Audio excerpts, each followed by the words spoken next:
Muito boa noite, nossa saudação a todos. Estamos começando o nosso painel de hoje, numa parceria com a Unimed Erechim. São 53 anos dedicados à saúde, Unimed Erechim e Sicredi Uniestados. Aqui no Sicredi não é só dinheiro, é poder contar, confiar e realizar. Sicredi Uniestados.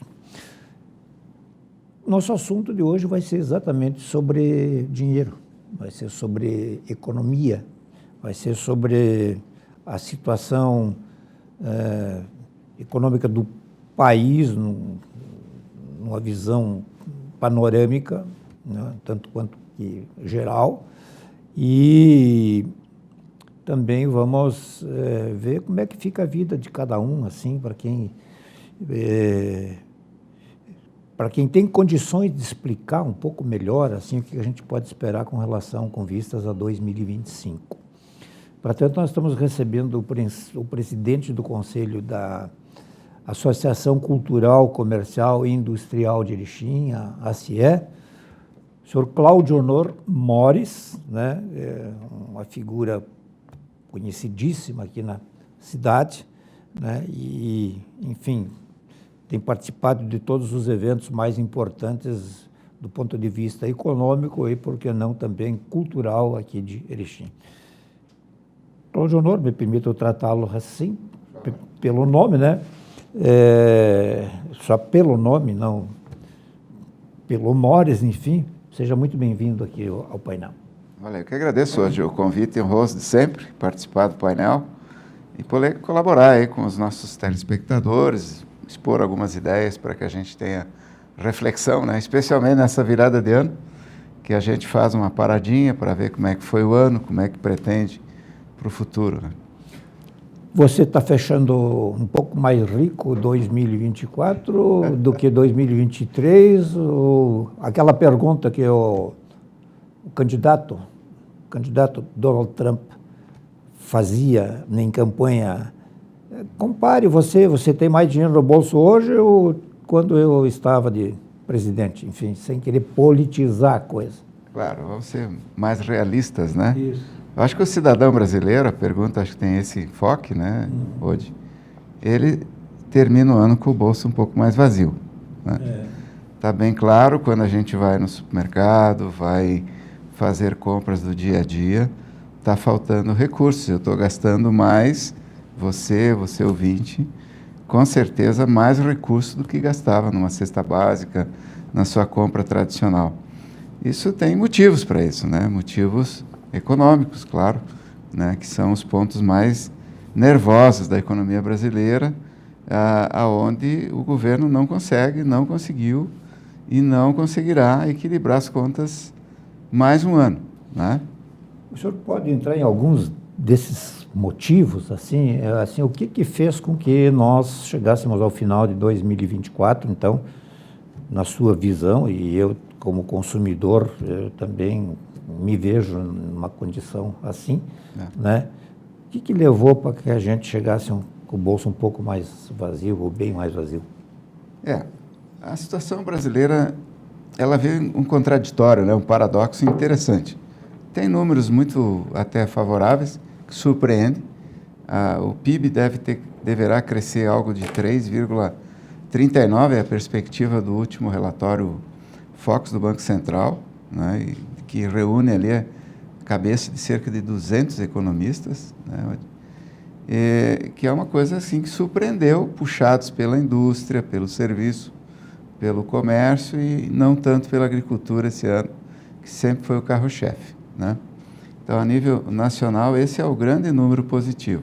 Outro número positivo é a questão do emprego, né? Há uma falta de mão de obra qualificada em todos os segmentos. Isso há uma necessidade toda a questão produtiva do país. Mas, em contrapartida, meu caro Odi, a inflação não condiz com os números oficiais, né? Ela com certeza é o dobro, Então, os preços de tudo, né? Embora as commodities caíram de um modo geral, mas os preços dos produtos, insumos agrícolas, insumos industriais, produtos para nós consumidores foram muito além da conta, e não poderíamos citar aqui vários exemplos, mas todos muito acima de 4,5%, 4,7%, 4,8%, que está ali os índices inflacionários variam de 4,5% a 5%, os principais, mais usuais. Pode dobrar, triplicar esses percentuais, então significa que os salários, as rendas, a remuneração das pessoas que vai estar ali entre 5 e 8, conforme a gente vê nas questões sindicais, algumas até menos, não é? E os produtos, os insumos, nossos materiais, os serviços, tudo na faixa bem acima de 10% para 15%. Então, essa é uma dificuldade gigante. Não houve controle inflacionário. Motivo do não controle inflacionário, o velho histórico déficit financeiro do país, do Estado brasileiro, não é? Nós temos aí uma expectativa de fechamento de déficit na ordem de 105 bilhões de reais, né, nas contas públicas. Para que todos entendamos, o governo tinha que gastar X, gastou 105 bilhões a mais do que prometeu e do que o arcabouço prometeu não gastar. Então, isso gera o quê? Gera um déficit financeiro que puxa o conjunto de fatores, em especial os juros, né? A taxa Selic não cai, ela está em 11,25 hoje, a tendência é que amanhã, quarta-feira, depois que vai reprisar, então, na quarta-feira, dia 11, né, o cupom vai se reunir e provavelmente esse índice vai para 12. A expectativa melhor, que suba 0,75. Alguns falam até em 1 ponto. Né? E nesse sentido, é o reflexo de que os instrumentos financeiros ou monetários do Banco Central tentam segurar um consumo endividatório, porque a pessoa está consumindo, há consumo, as indústrias estão aquecidas, como falei há pouco, mas está se endividando. E esse endividamento hoje do cidadão brasileiro já está muito parecido com a dívida brasileira. A dívida brasileira vai chegar no fim do ano a 9 trilhões de reais. E a dívida dos consumidores, da população, enfim, é 6 trilhões de reais. Então, o que isso tem a ver com isso? Os juros sobrecarregam os setores produtivos, e eu tenho que repassar para alguém, né? E eu repasso no produto. Com isso, né, Odi, para não me estender muito, os produtos sobem, porque imagina uma pequena loja que não tem recurso para o seu capital de giro, toma dinheiro do banco. Hoje está custando algo de 15%, 16%, 17%, porque além do custo Selic ou CDI, tu tens o spread do banco, o ganho do banco. Então, para quem que vai pagar essa conta? Ele tem que jogar no seu produto, no seu serviço. E aí puxa a inflação para cima. Quer dizer, é um círculo vicioso e não virtuoso. Né? Esse emaranhado, que é um pouco complexo de explicar em minutos, não é? Que vem da origem, da causa do não equilíbrio fiscal, gera esse desconforto todo na economia.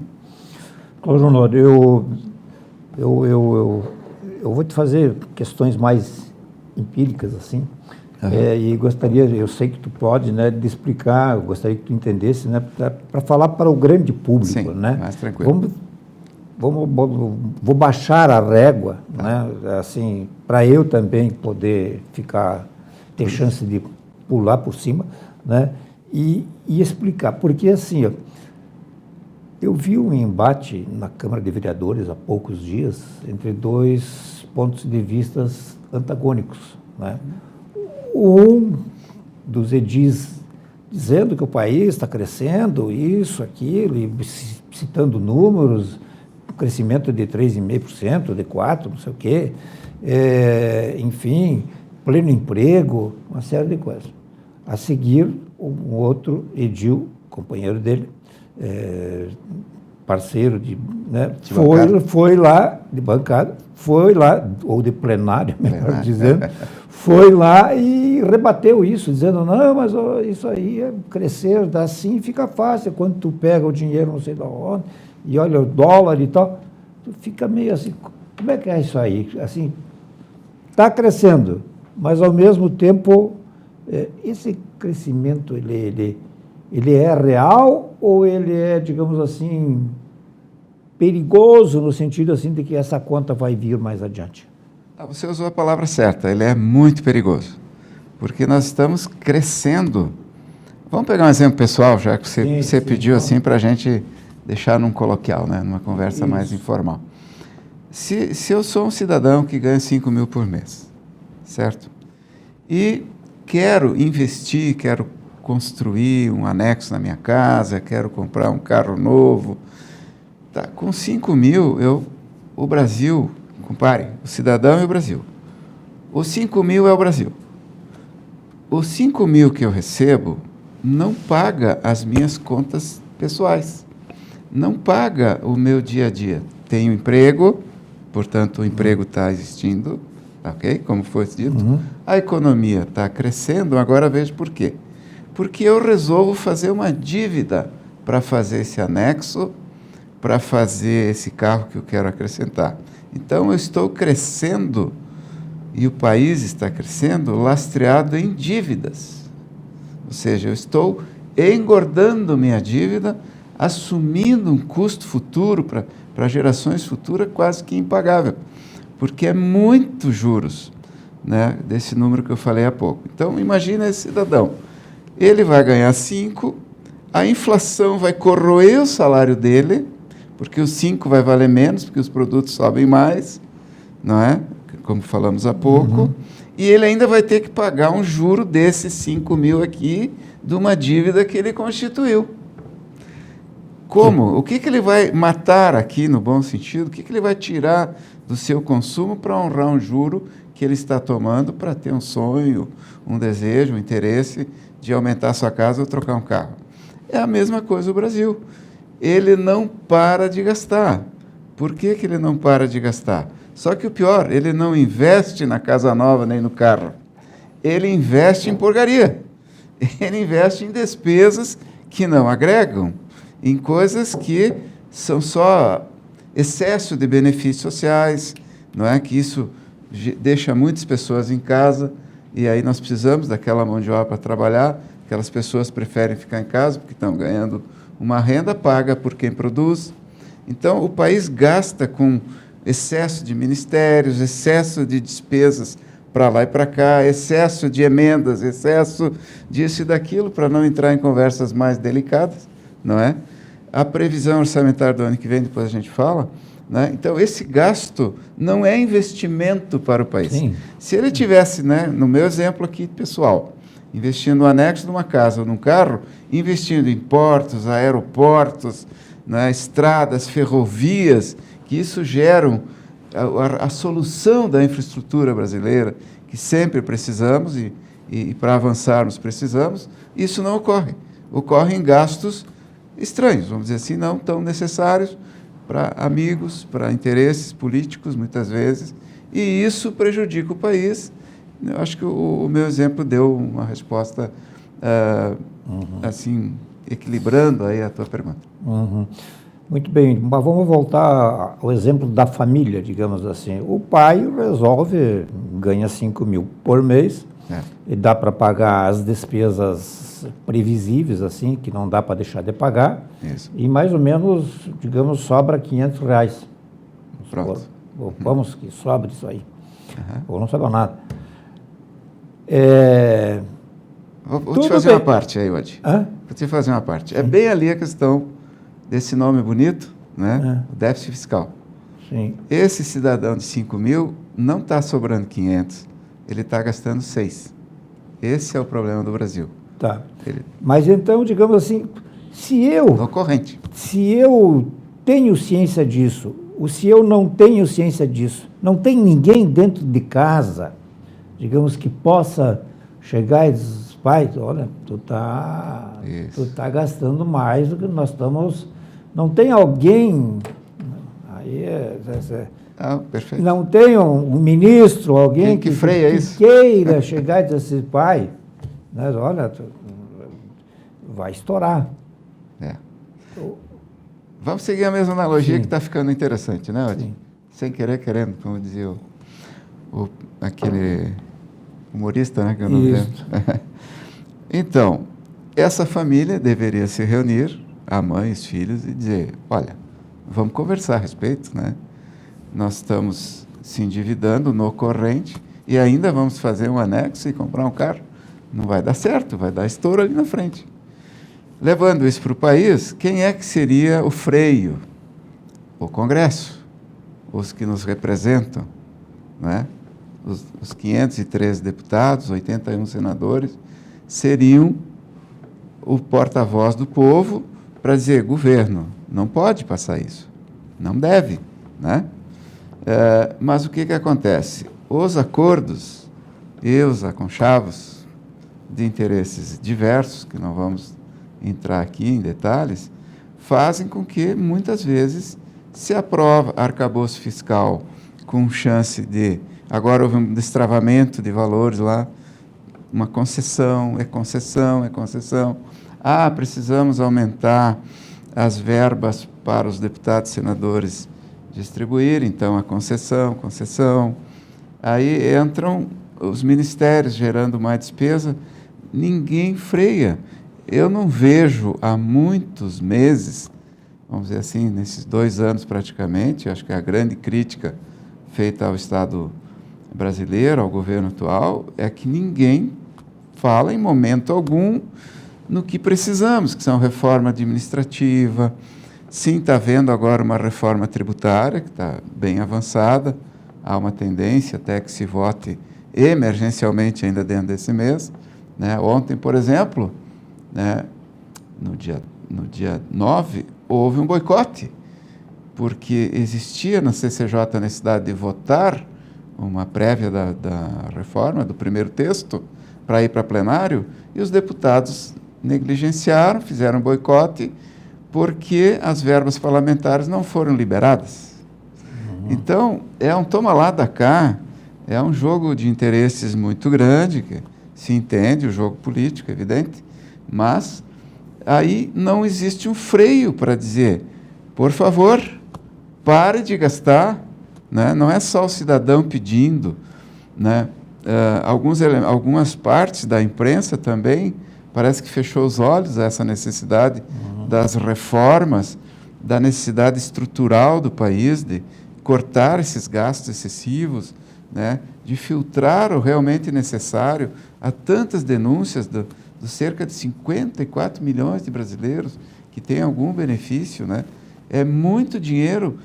Pensa, é 1/4 da população recebendo verbas no orçamento do ano que vem, que nós falamos, acho, no outro bloco, falaremos, nós temos 170 bilhões para isso, para esse tipo de sustento, vamos dizer assim, ou de benesses, né?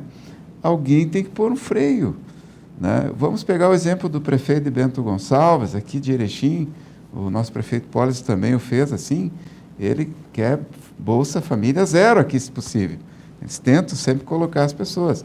Lá em Bento Gonçalves, o prefeito reuniu os prefeitos da região também, né, numa situação mais ampla, e ia na residência dessas pessoas com bolsa, convidando para um emprego, né? Já tinha um vídeo circulando aí, né? E muitos não queriam ir trabalhar, né, com a chance de ter uma renda muito maior, de agregar mais para a sua família, né, dentro do nosso exemplo, né, e não vão. Então, nós temos que rever alguns valores também e alguns conceitos para frear essa gastança. E aí cai lá na família, né? Se a família não tem uma mãe, um filho que diz pai ou mãe, enfim, a liderança da família e bota um freio, o bolo de neve vai ficando insustentável. Fica a impressão de que se trata de uma família muito grande, fora dos padrões normais, Verdade. né? Extremamente grande, onde os filhos, de repente, têm tanto quanto vontade de consumir quanto o pai, Pois é. né? E, no meu caso, né? Também tem, digamos, uma esposa, né, que não, a vida é hoje, né? Precisamos, eu não sei se amanhã eu vou estar vivo, então vamos aproveitar a vida. Nós vamos fazer um intervalo e já voltamos.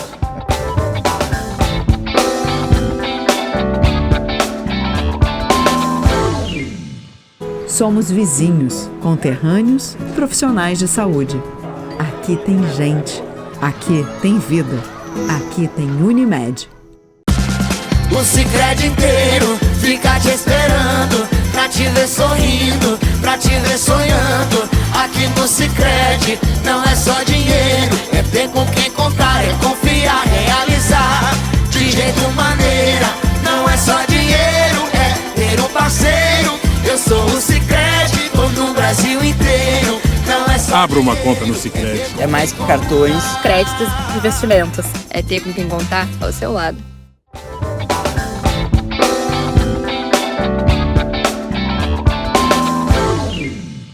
Muito bem, nós estamos de volta, então, hoje com Cláudio Honor Mores, presidente do Conselho da ACIE. Estamos aqui em nome da Unimed Erechim, 53 anos dedicados à saúde. E Sicredi une estados, aqui no Sicredi não é só dinheiro, é poder contar, confiar e realizar. Sicredi une estados. Cláudio Honor, vamos, quem viu o primeiro bloco vai nos entender, né? Até onde, digamos, essa gastança ou essa corda pode ser esticada? Por que ela não arrebentou ainda? Ou existe? Acho que toda corda tem um limite. Sim. Né? Ela pode espichar ou não, dependendo se é de borracha ou quê.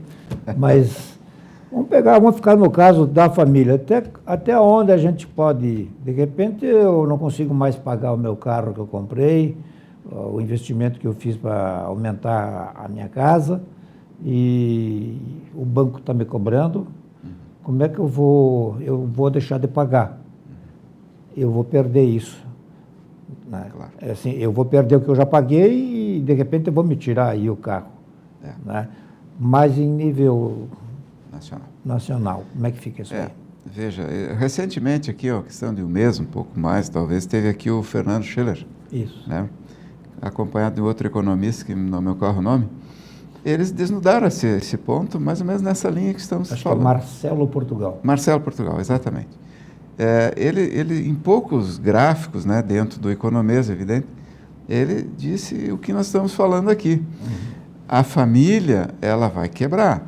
E aí vai à falência, vai ter seu carro tomado, vai entrar num processo de endividamento e tomara que esse pai ou essa mãe não perca o emprego, porque senão o sustento pode ficar em risco, né? Mas, inevitavelmente, eles vão ter que, se quiserem preservar esse exagero que os filhos, enfim, fez, ou a esposa, ou o pai mesmo, eles vão ter que cortar na carne, eles vão ter que tirar de algum lugar, né? Vão ter que eliminar a cervejinha, vão ter que eliminar uma festa para tentar satisfazer essa dívida, né? Senão eles quebram e realmente vão perder esse patrimônio. Vão perder esse patrimônio, vão ter que morar de aluguel. O Brasil em si está na mesma onda, meu. É isso que temos que entender.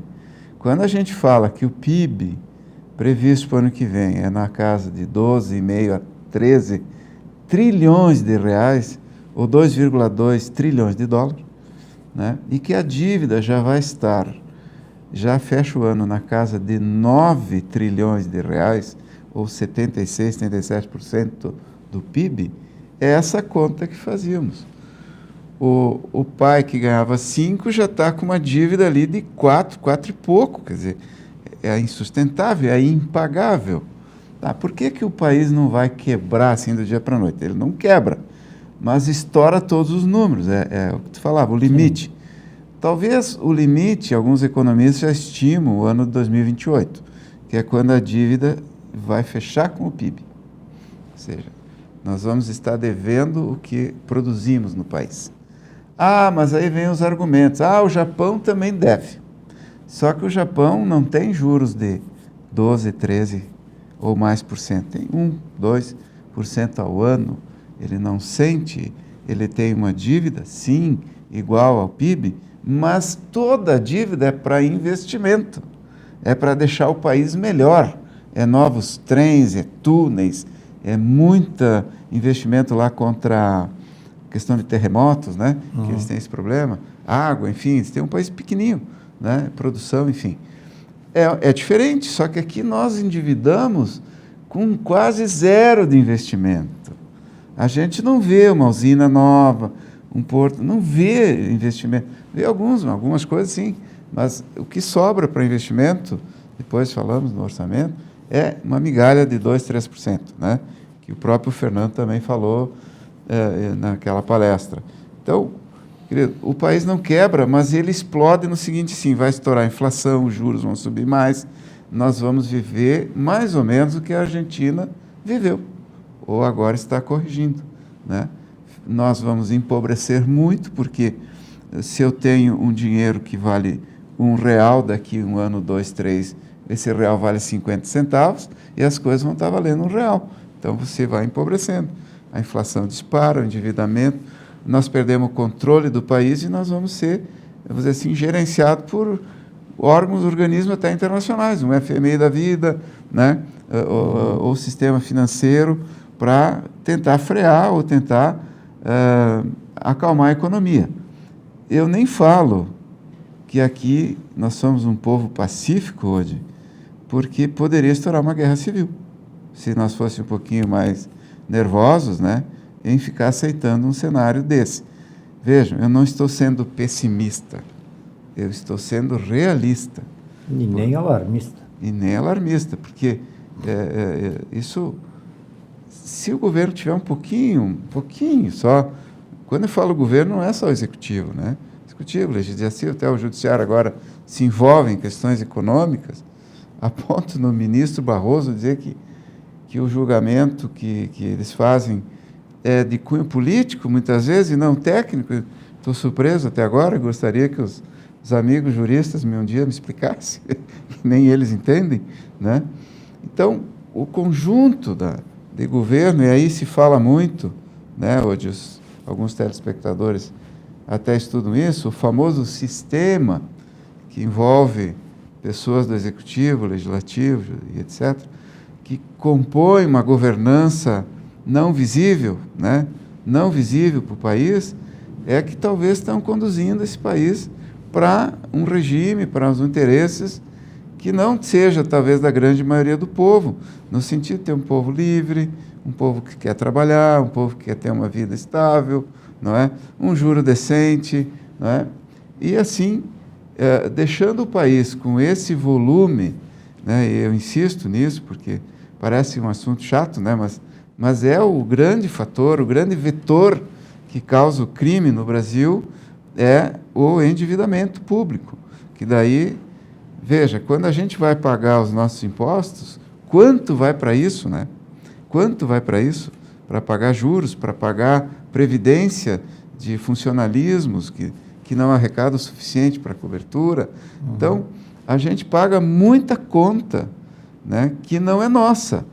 Voltando à nossa querida família, esse pai, vamos dizer, e essa mãe que sustentam lá 2 filhos, tem que sustentar mais um aposentado no país, mais uma criança carente e meio funcionário servidor público. Então, é uma família grande. E nós temos aí cerca de 100 milhões, vamos arredondar, de mão de obra ativa para 150 não produtiva. Entende?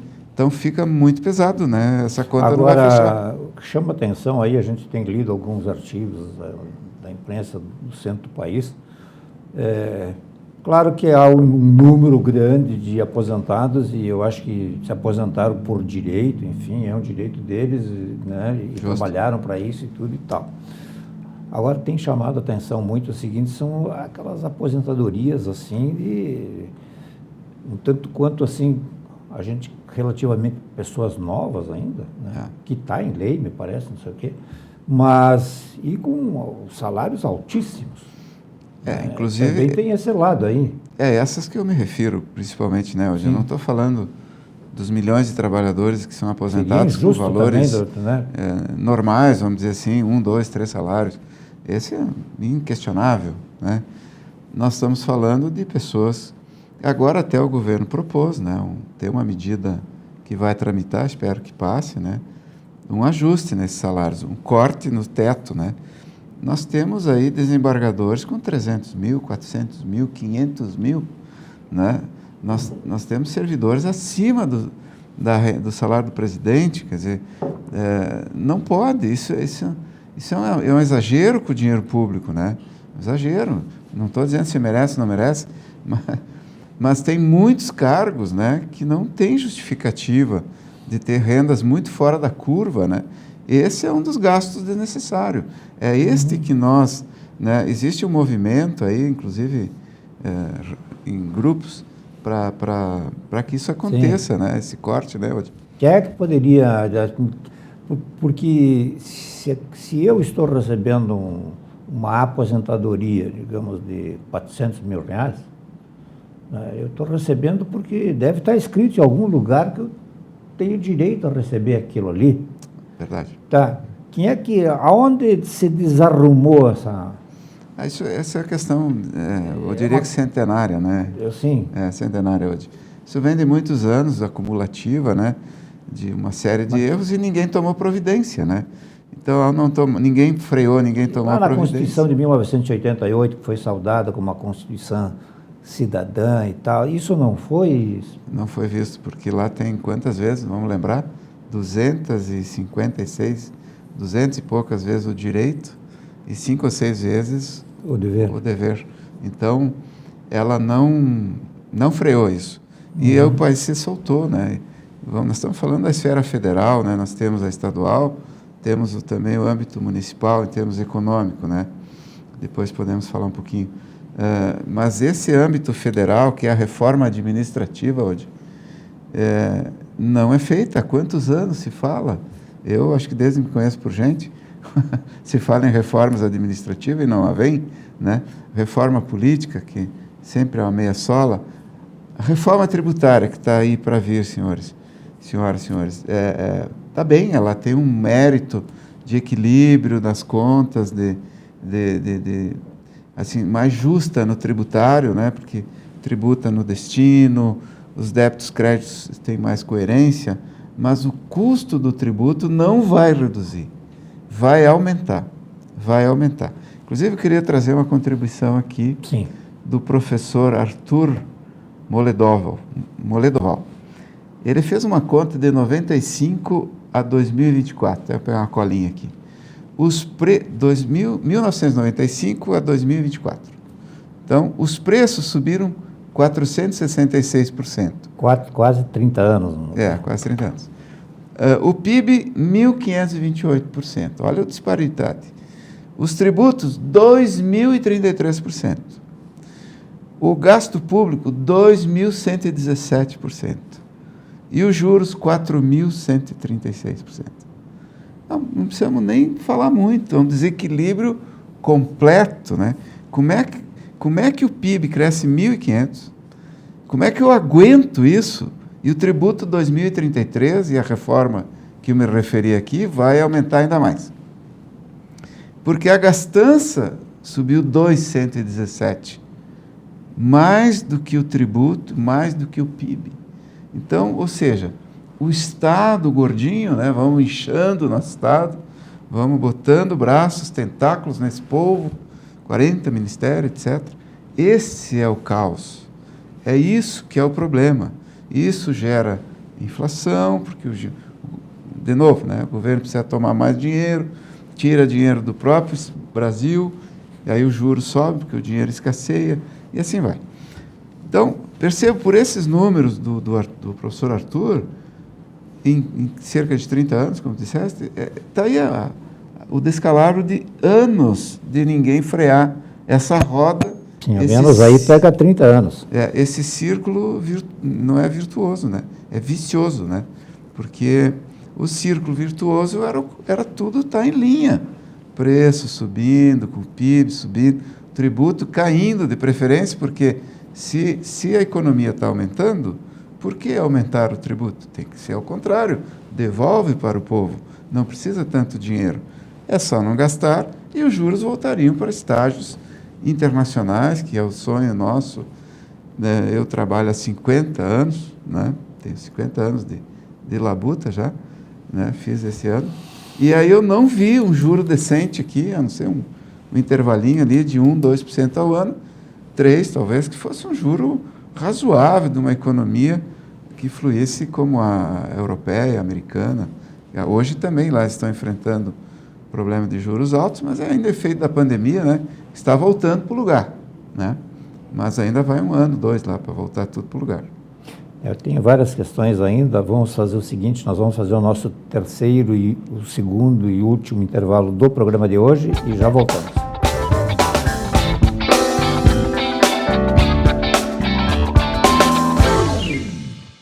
O Hospital Unimed Erechim é para todos. Todos que escolhem um jeito mais humano e moderno de cuidar da saúde. Muito além do prontuário, o nosso foco é na pessoa. Um hospital cooperativo que dedica-se ao bem-estar de cada indivíduo. Que olha para a frente, mas está sempre ao seu lado. Que usa os melhores recursos para aproximar as expectativas mais otimistas. O Hospital Unimed é para você, é para todos. O Sicredi inteiro fica te esperando, pra te ver sorrindo, pra te ver sonhando. Aqui no Sicredi não é só dinheiro, é ter com quem contar, é confiar, realizar de jeito maneira. Não é só dinheiro, é ter um parceiro. Eu sou o Sicredi, tô no Brasil inteiro. Não é só Abra uma conta no Sicredi. É mais que cartões, Créditos e investimentos. É ter com quem contar ao seu lado.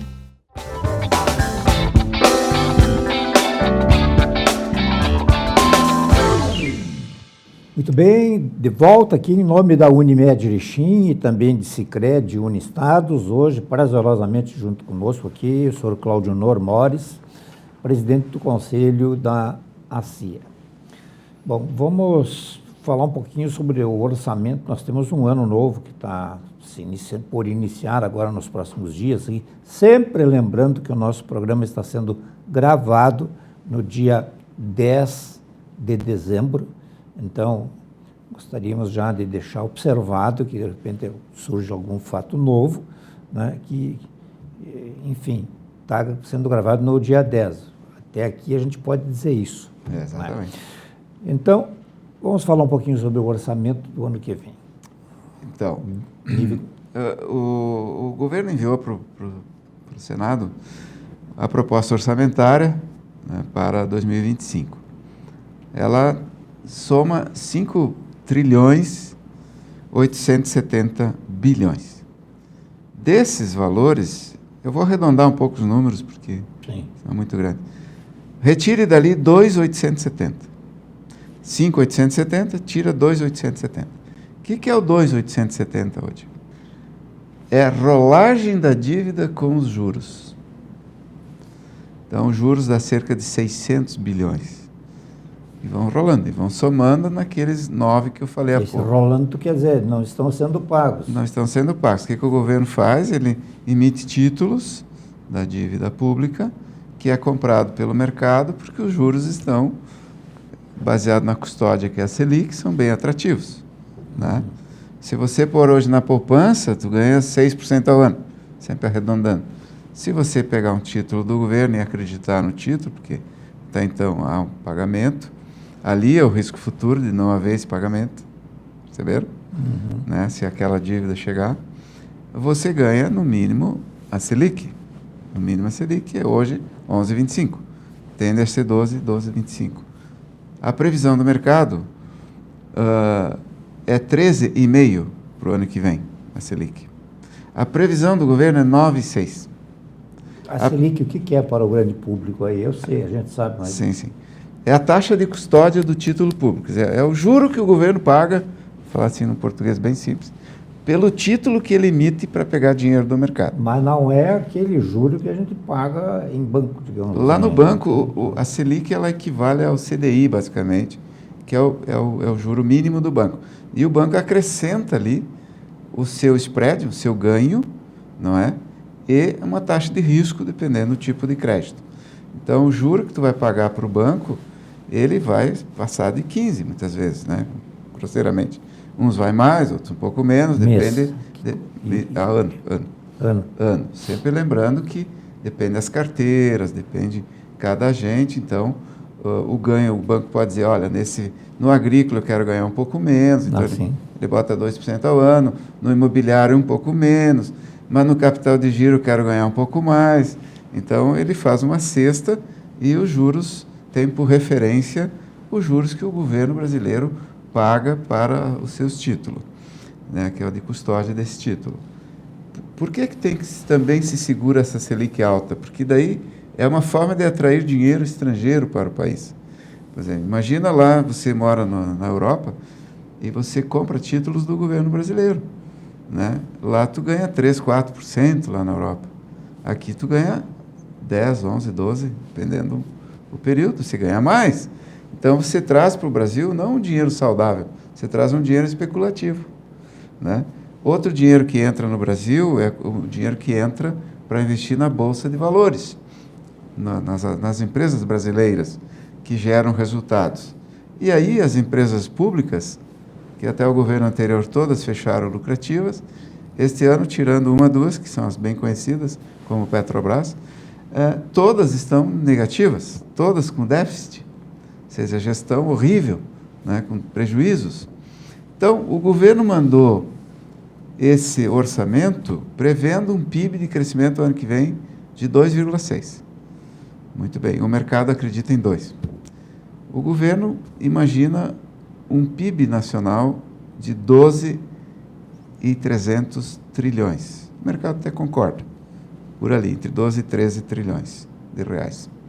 O IPCA do governo, que é o índice mais usual para a inflação, é o índice de preço ao consumidor ampliado, que pega toda uma base, é o mais famoso para a inflação, calculado pelo IBGE. O governo estima 3,3% para o ano que vem.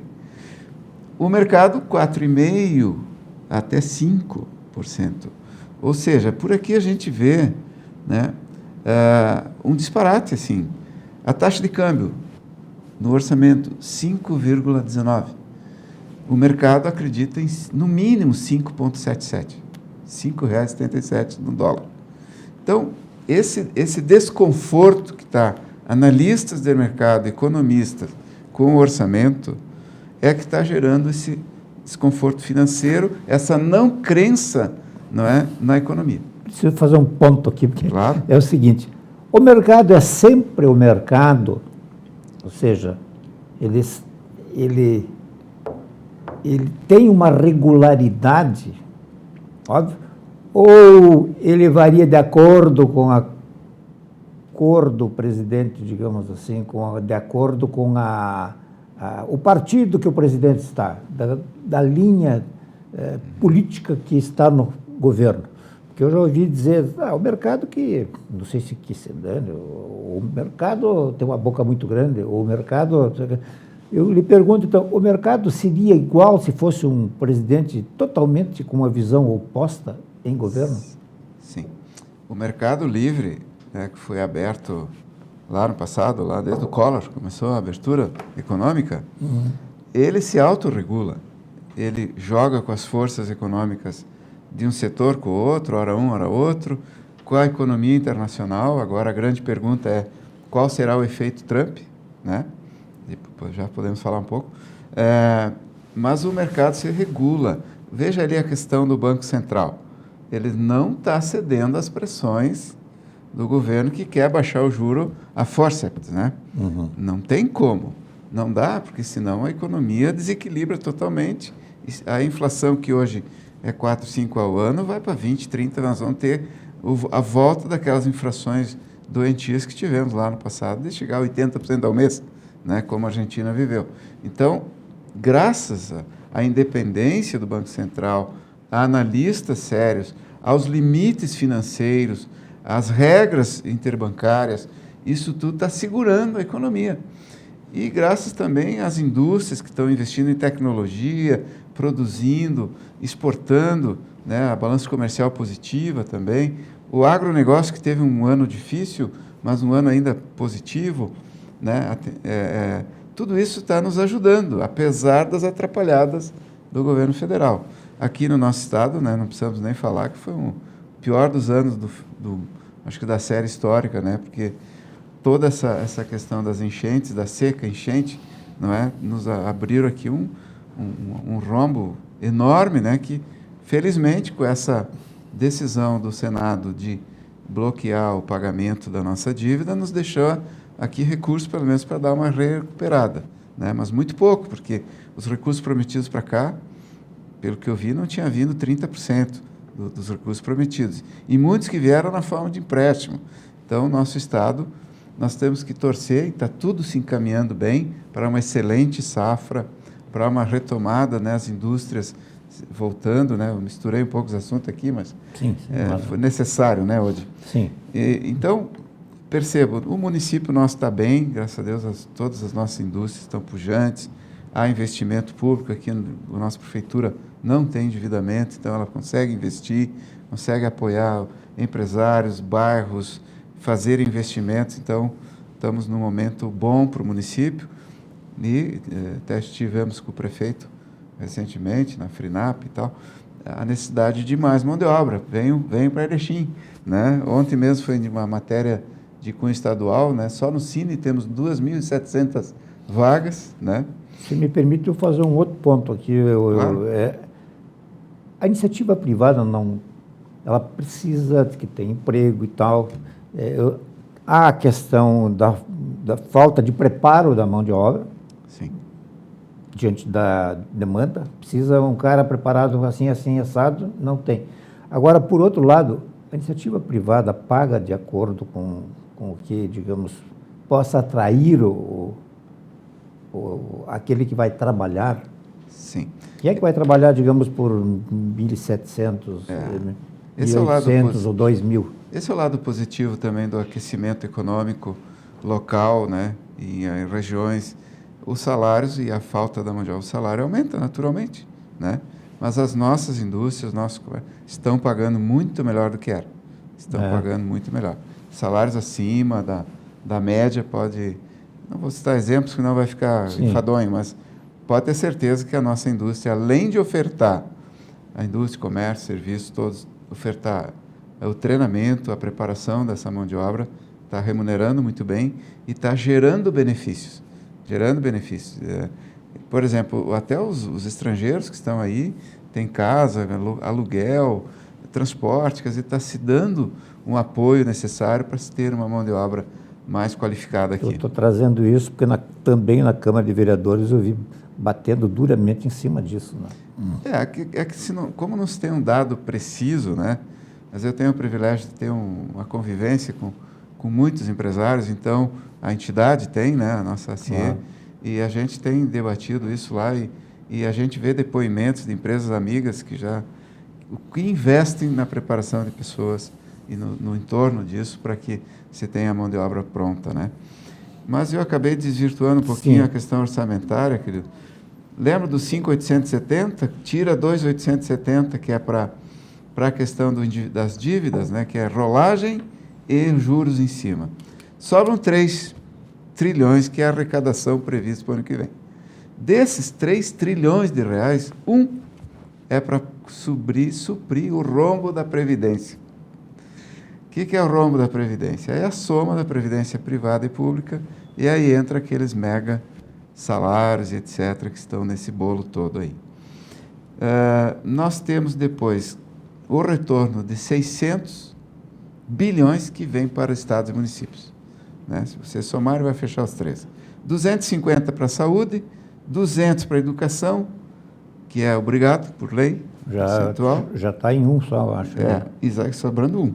420 para a máquina pública salarial, a massa federal, 420 bilhões. 170 para a Bolsa Família e afins, né, toda essa parte de benefícios. Tu está falando em bilhões, não é? Bilhões, é tudo bilhões. É 3 trilhões. E as frações são bilhões. 180 para o Executivo, aí envolve toda a questão dos ministérios. 40 para as emendas parlamentares, 40 bilhões. Mas aí nós já entramos numa... Eu acho que já estamos devendo aí, né? 12 bilhões para os outros poderes, aí vem os poderes judiciário, etc., né? tribunais e tal, e sobra aqui 128 bilhões Sobra ainda. que seria para investimento.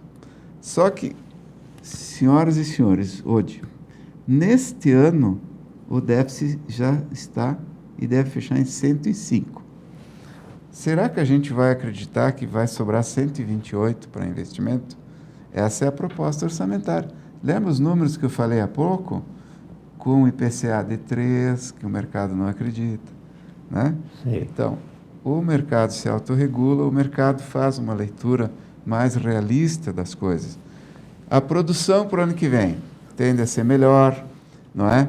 Tudo isso o mercado está considerando.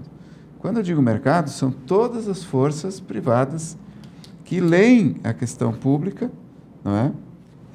Mas aonde que ocorre a economia mesmo? Onde que ocorre o emprego? Aonde que ocorre o imposto? É ao trabalhador e à iniciativa privada. O Estado ajuda? Sim. Ajuda como? Com as estatais, que no caso não está ajudando muito, tirando uma que outra, deficitária. Até o Correio com prejuízo de novo que estava equilibrado, né? E assim vai.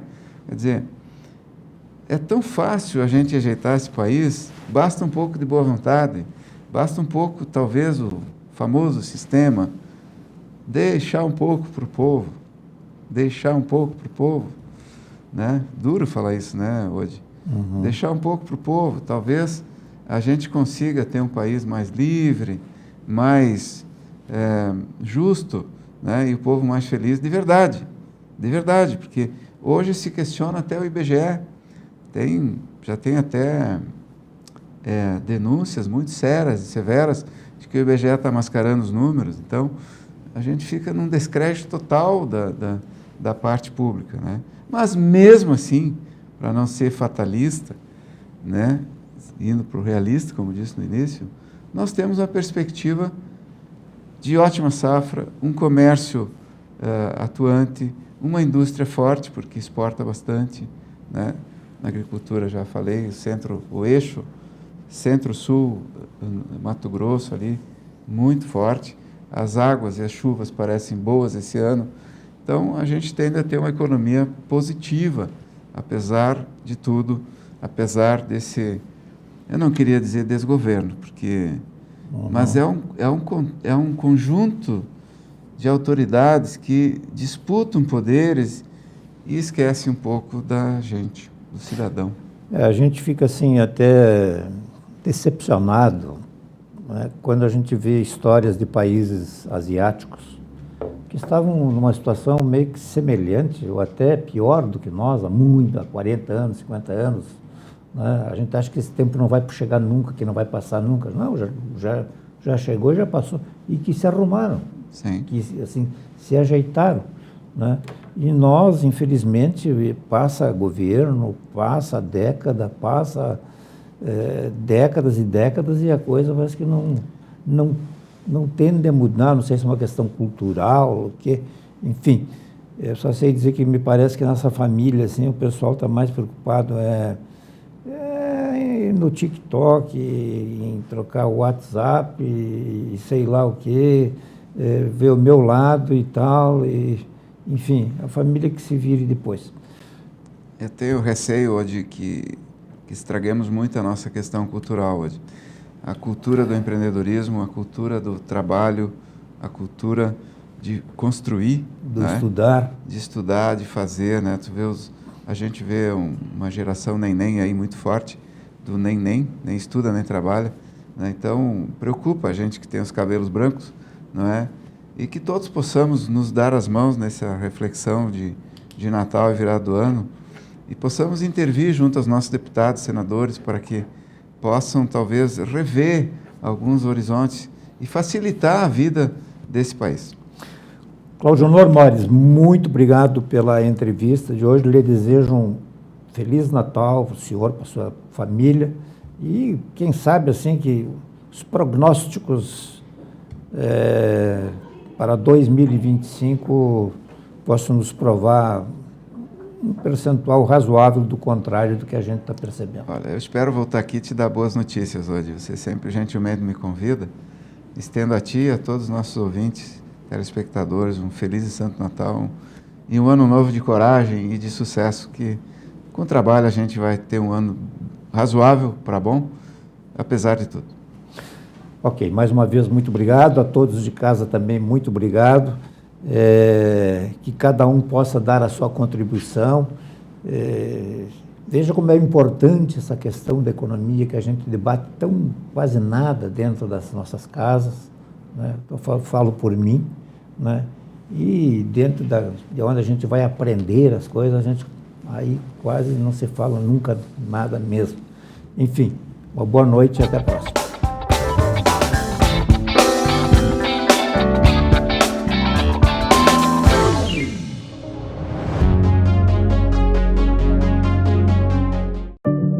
Quantas vezes você ficou frente a frente com você mesmo, desse jeito, no espelho, olhando dentro dos seus próprios olhos, se perguntando por que ainda não deu o primeiro passo para uma vida melhor, para um mundo melhor? Por que você ainda não enfrentou aquele medo que nem o seu reflexo conhece? Já pensou na rotina que deseja tanto mudar? Já se propôs a enfrentar seus desafios em voz alta?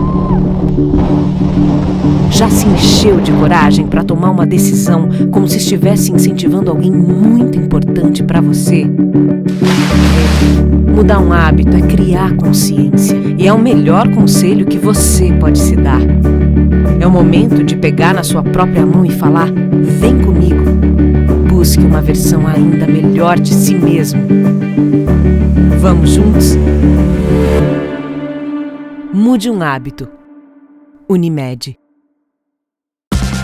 O Sicredi inteiro fica te esperando, pra te ver sorrindo, pra te ver sonhando. Aqui no Sicredi não é só dinheiro, é ter com quem contar, é confiar, realizar de jeito maneira.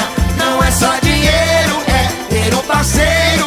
Eu sou o Sicredi, tô no Brasil inteiro. Não é só Abra uma conta no Sicredi. É mais que cartões, Créditos e investimentos. É ter com quem contar ao seu lado.